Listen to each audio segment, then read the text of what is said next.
அப்படிப்பட்ட பெருமைமிக்க பாரி வாழ்ந்த பரம்பு மலை இன்னைக்கு சொந்த நிலங்களாக ஆக்கிரமிக்கப்பட்டு கல்குவாரிகளாக நொறுக்க இருப்பதை அறிந்து இதயம் நொறுங்கி விழுகிறது. நான் வென்று முடித்து வந்த பிறகு அதையெல்லாம் விரட்டி அடித்து மலையை காத்து பாரியின் பரம்பு மலை, பாட்டனாரின் பரம்பு மலை என்று பெயர் நாட்டி நிறுவேன் என்பதை உறுதி தருகிறேன். என் அன்பிற்குரிய சொந்தங்களே, நீங்கள் நம் இன வரலாற்றை நினைவில் வைத்துக் கொண்டு இந்த தேர்தலை அணுக வேண்டும்.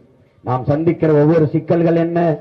சூரிய ஒளியில் மின்பூங்கா அமைக்க விளைநிலங்களை பறிக்கிறார்கள். நீங்கள் ஆழ்ந்து கவனிக்க வேண்டும். பேராபத்தை தருகிற மின் உற்பத்தி நிறுவனங்களை, நிலையங்களை, அணு உலை, அனல் மின்சாரம், நெய்வேலி பழுப்பு நிலக்கரி, இவையெல்லாம் அரசு வைத்துக் கொள்ளும். நெய்வேலி பழுப்பு நிலக்கரி 65,000 ஏக்கரை ஆக்கிரமிச்சு அவர்கள் அந்த நிலக்கரியை எடுக்கிறார்கள். நம்முடைய வளங்களை இந்திய நிலமெங்கும் எல்லோருக்கும் பிரித்து கொடுக்கிறார்கள். நரிமணம் பெற்றோரை எல்லோரும் எடுத்துச் செல்கிறார்கள்.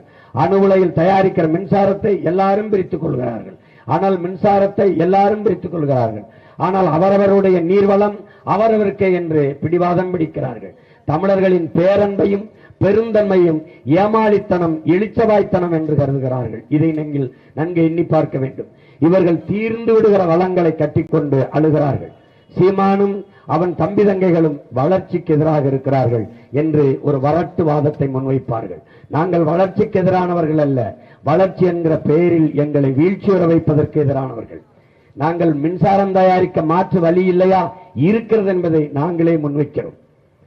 நீங்கள் ஏன் நிலத்தை நோண்டி என் தாயின் ஈரக்குலையை அறுத்து அதிலிருந்து நீங்கள் நிலக்கரி பழுப்பு நில மின்சார பழுப்பு கரி மின்சாரத்தை நீங்கள் தயாரிக்க வேண்டும்? அது தீர்ந்து விடுகிற வளம். இன்னும் கொஞ்ச நாள் தோண்டலாம். ஒரு பெருந்துயரம். இந்திய வளவரிய நிலப்பரப்பில் 81 விழுக்காடு நிலக்கரி என்னுடைய நிலத்தில் தான் இருக்கிறது, தமிழ்நாட்டில் தான் இருக்கிறது. அதனால்தான் இதை குறிவிக்கிறேன். அந்த நிலத்திலே அன்பு சொந்தங்களே, போரின் பேரழிவிற்கு பிறகு மக்களை மீள்குடியேற்றம் செஞ்சிடலாம், மறுபடி குடியேற்றிடலாம். ஆனால் நெய்வேலி பழுப்பு நிலக்கரி எடுத்த இடத்திலே நீங்கள் அந்த அவன் காலி பண்ணி போயிட்டான், நிலக்கரி தீர்ந்துருச்சுன்னு வெளியேறிட்டான்னா அந்த இடத்தில் மறுபடி மக்களை குடியேற்ற முடியாது. இதுவரை 65,000 ஏக்கரை எடுத்திருக்கான், இன்னும் எடுக்க துடிக்கிறான். அது தீர்ந்து விடுகிற வளம். தோண்ட தோண்ட கொஞ்ச நாள் தான் எடுத்தா முடிஞ்சிடும். அதனாலதான் நீ மறுபடியும் 26 ஏக்கர், அப்புறம் 36 ஏக்கர் அப்படி ஆக்கிரமிச்சு எடுத்துட்டு போயிட்டு இருக்க.